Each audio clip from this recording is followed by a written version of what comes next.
जब से भारत की नई संसद में अखंड भारत का नक्शा लगा है, बांग्लादेश हो या नेपाल, दोनों देश अपना अपना विरोध जता चुके हैं। जबकि भारत पहले ही कह चुका है कि ये सिर्फ सांस्कृतिक नक्शा है जो असल में सम्राट अशोक के साम्राज्य को दिखाता है। इसका राजनीति से कोई लेना देना नहीं है। परंतु नेपाल की राजधानी काठमांडू के जो मेयर हैं बालेंद्र शाह ने ग्रेटर नेपाल का एक मैप जारी किया है। मैप में हिमाचल के पश्चिमी कांगड़ा से लेकर पश्चिम बंगाल में पूर्वी तिस्ता के क्षेत्र को ग्रेटर नेपाल का हिस्सा बताया है। और मेयर शाह ने भारत की नई संसद में लगे अखंड भारत के नक्शे के विरोध में ऐसा किया है।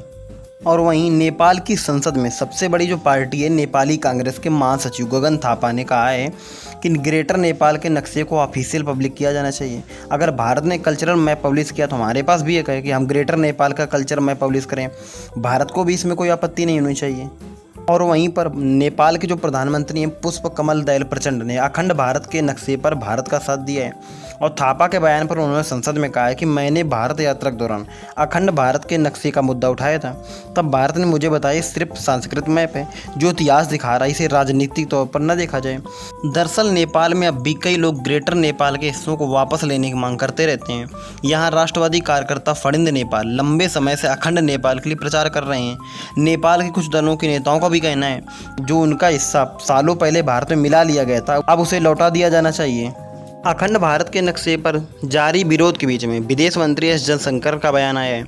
एस जयशंकर ने कहा कि सिर्फ सांस्कृतिक नक्शा है जो असल में सम्राट अशोक के साम्राज्य को दिखाता है, इसका राजनीतिक से कोई लेना देना नहीं है।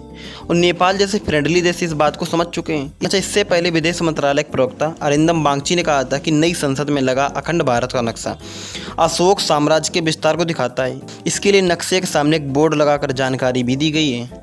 5 पॉइंट में जानिए ग्रेटर नेपाल और ये भारत में कब शामिल हुआ। आज़ादी के कई सालों पहले नेपाल का क्षेत्र काफ़ी बड़ा था। ये ईस्ट में तिस्ता से लेकर वेस्ट में सतलज तक फैला था।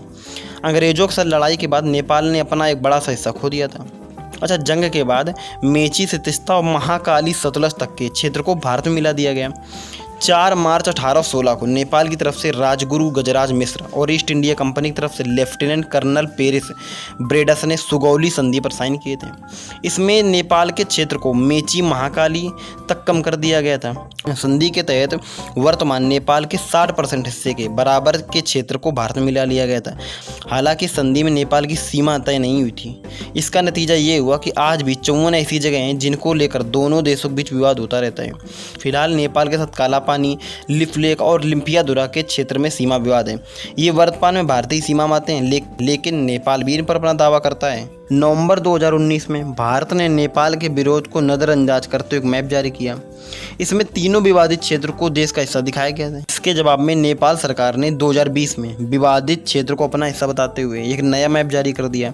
इसके बाद दोनों देशों में तनाव बढ़ गया था। अगर जानकारी अच्छी लगी प्लीज़ चैनल को सब्सक्राइब, वीडियो को लाइक करना ना भूलें। मिलते हैं नए वीडियो के साथ। मैं आपका दोस्त राजन।